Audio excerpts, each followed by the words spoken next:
Thank you for joining me. I am Father Vibert Stevens, a Roman Catholic Diocese of Bridgetown, and I continue to share with you what it means to grow in the Lord. Thank you for joining me. And today I will just want to share a few steps on what it means to recognize how we are growing spiritually. How do we know we are growing spiritually? The first thing is that we recognize that human beings have potential, and potential has to do with that which one has not yet attained, and that one can seek in various ways to attain which is there, so that that becomes a reality, a lived experience for the person. So someone may have the idea that I would love to play the guitar, and it can only remain an idea if the person does nothing about it.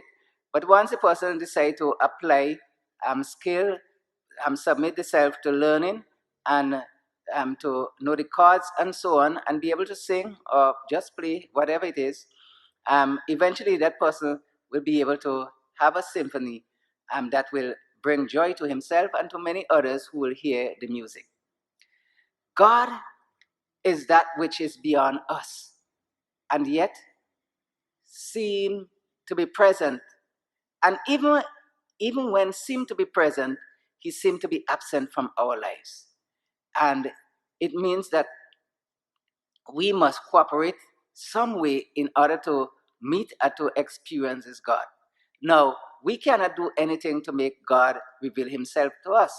For the scripture says that God manifests himself in so many ways, and we must wait on God to manifest himself. But if we desire God so much, God will certainly come to us.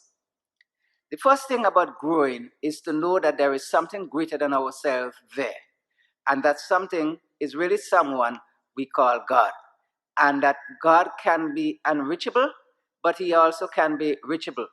God can be unreachable if we continue to see God only as mystery, only revealing to himself. But if we see God as manifested himself in various ways to us, we can open ourselves to the work of God, working in us and working in the world. For God is truly present and he's truly alive among us, even though we may not recognize his presence. So, one of the things about spiritual growth is to recognize our limitations as human beings. The limitation comes because of a certain alienation of our lives from God. We very often go and do our own thing and live our own way. We live our life as we see fit. We live our life in a reality that says that I am my own person and I can do what I want, I can live how I want, and so on. And by doing this, we forget that there is something larger than us. When we come to the acknowledgement in ourselves that there is something greater than us, a supernatural power, a power beyond us, and that power can be with us if we invite or if we want him to, that we submit ourselves to that power, we know that we are beginning to grow spiritually.